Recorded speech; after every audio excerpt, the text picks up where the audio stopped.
This is Beyond Shocking. I'm your host, Steve Van Metre, and thanks for joining me today. And our lead story today, it's worse than I thought, as shocking new incoming data shows the unthinkable is about to happen. Plus, we have a sponsor for today's show who's addressing the unmet needs in global health, and we're going to show you why we think their stock could make a quick 65% move to the upside. Wait till you see the charts and the setup. Be sure to stay tuned to the end of the show or check out the description or pinned comment for more information. Now let's head over to Bloomberg, where we picked today's story up with China's services growth softens in fresh sign of weakness. Now this is something that wasn't supposed to happen. The unthinkable situation here is that the global manufacturing downturn causes the services sector to follow. Everyone said that's not going to happen. The services sector is robust. It's going to lead the world out of this slump. And now we're starting to see in China that this isn't the case at all.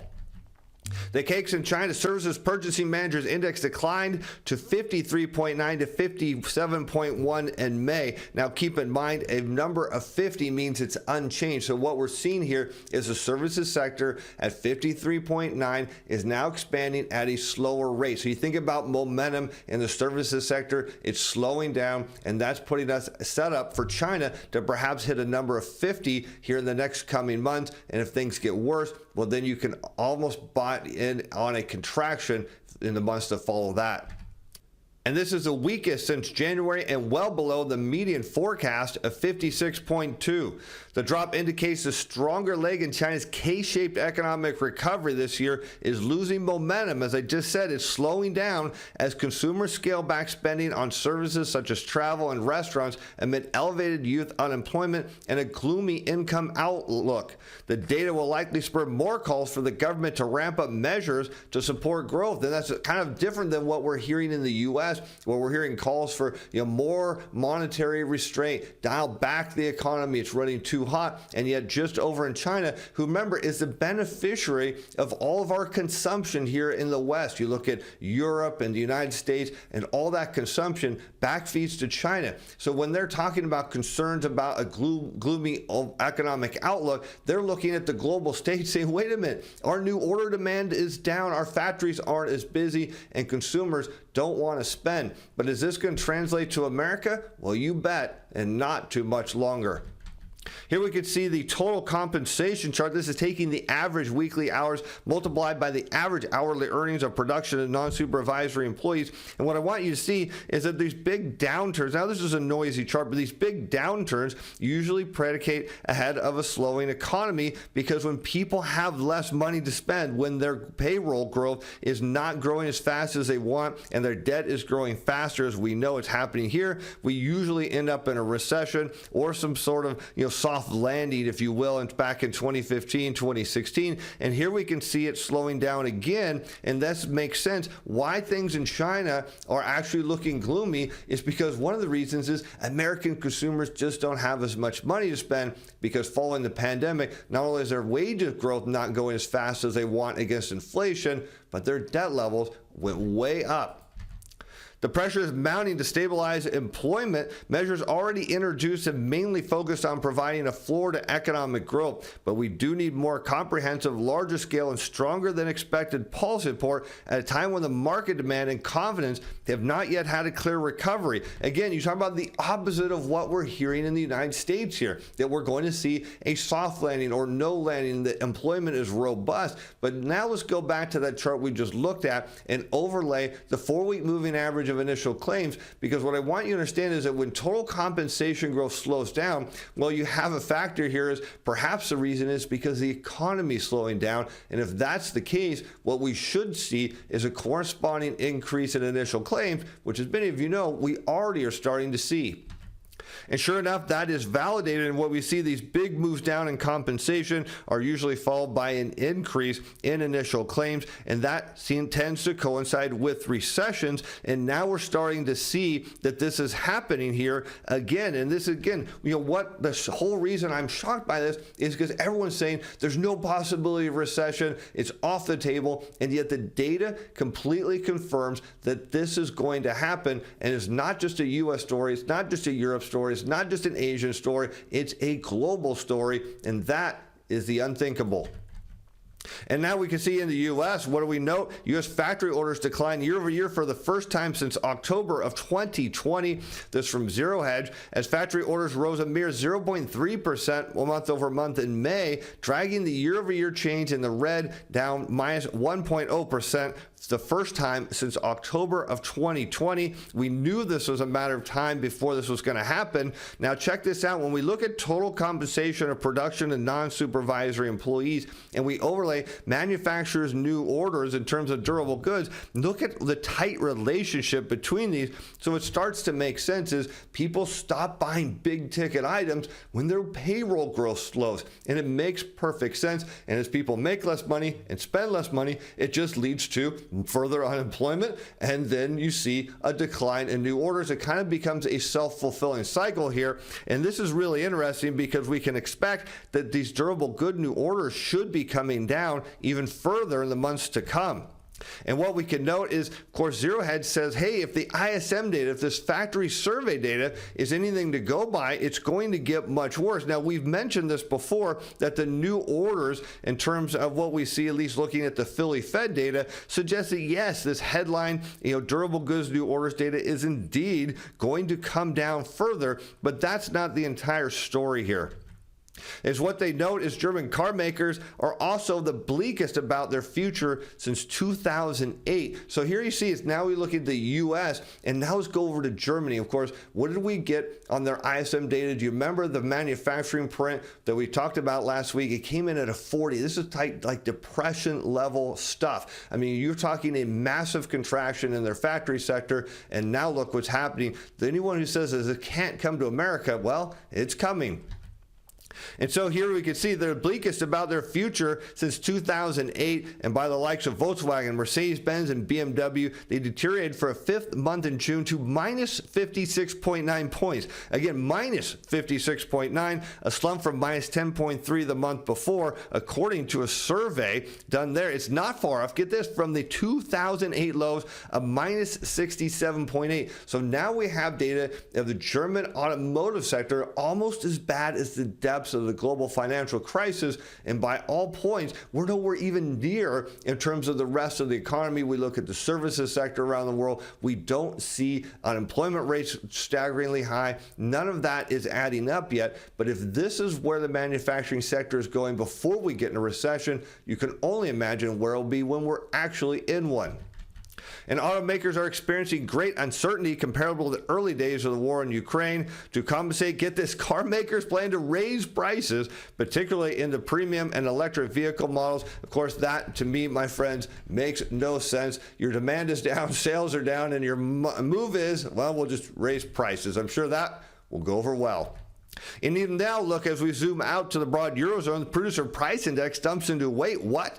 Deflation following the PMI plunge that we saw last week. Look, we could have forecast this pretty easily. We've been seeing producer prices are coming down, and here we can see in the Eurozone, producer prices now actually negative. Eventually, this backfeeds into consumer prices at some level. But check this out. The biggest driver of the decline in producer price index, and this is what we've been making the claim for, was a 5% month-over-month decline in energy prices. And sure enough, here you can see it. Going back now to the U.S., we have the producer price index by commodity for final demand in blue, shown against West Texas Intermediate in red, both on a year-over-year rate of change. Beautiful correlation. Energy sector leading the demand side down and showing us that producer prices are indeed heading lower here. And that, of course, again, all back feeds into consumer prices. You start to look at the factory sector, and here you hear these German automotive makers, we're going to raise our prices. Meanwhile, what they should be doing is lowering their prices, because if they're going to raise their prices and think there's more demand, well, I got news for them. It's not going to happen that way at all. Until you start to see that what's going to happen, at least in Germany, we can start to expect more layoffs. We're going to start to see that in the U.S. manufacturing sector. And as more people hit the unemployment line, well, that means they're going to spend a whole lot less. And that will turn into bankruptcy filings, as those show credit slipping despite what the spreads say. This, again, a shocking story, because look at this. A rise in bankruptcy filings points to increasing bankruptcy. Well, that would be obvious. Loan charge-off rates and delinquencies suggesting credit spreads are not relative to the underlying credit backdrop. Now, we can note that the reason credit spreads are all goofy right now is because the Fed's not paying attention to the bond market. But why would they do such a thing, even though they absolutely should? But what the problem here, again, we go back to the German automotive sector, almost at the depths of the global financial crisis. Bankruptcies, as you're about to see, are a lagging indicator. They kind of happen later, and well, what you're seeing is they're surging higher, and as more people lose their jobs, as the global economy slows, as more companies find themselves unable to get the cash they've been borrowing from the banks to continue, what are we going to expect? A whole lot more bankruptcies. The problem is they're moving up quick.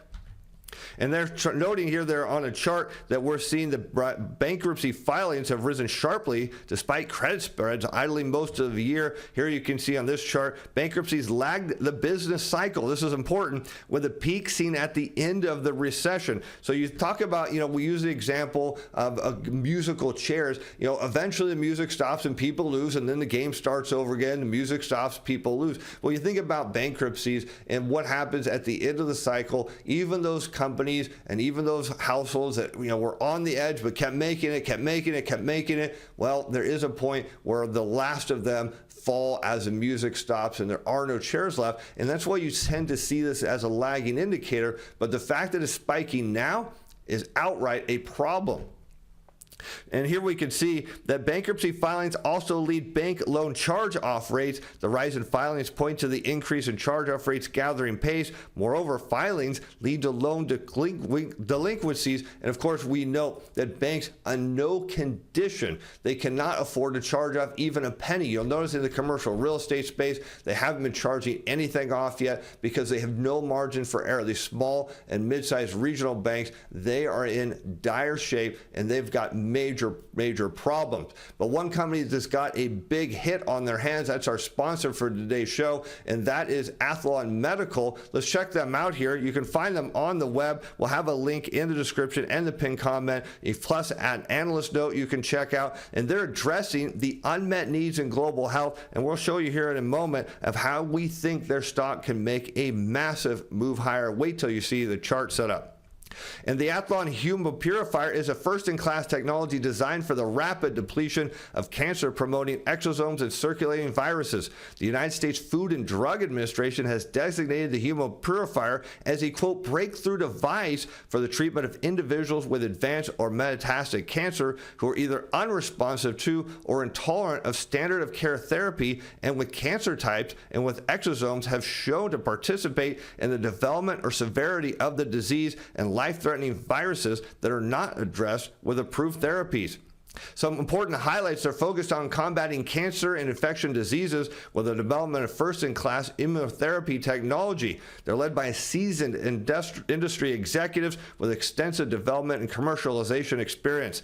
Their Hemopurifier has demonstrated the capture of disease-promoting exosomes and circulating viruses in clinical trials. And one thing, you can find their stock symbol AEMD. They're on the NASDAQ again, symbol AEMD. We'll look at the charts in a moment, because wait till you see their financials are fantastic. Look at this. Again, noted as a breakthrough device by the FDA. And boy, they have got a great cash position, sitting on $17.5 million in cash as of the end of last year. They've got absolutely no debt and a market cap. Get this, their market cap is $7.2 million as of May 23rd, telling us that they've got more cash than their market cap. What does that mean from a stock perspective? You can only imagine when the word gets out about their Hemopurifier where the stock price could go, and that means nothing but up. And that's one of the reasons, but not the only reason, why we think their stock can make a 65% move. I'll show you in the charts here in a moment. Again, symbol AEMD on the NASDAQ.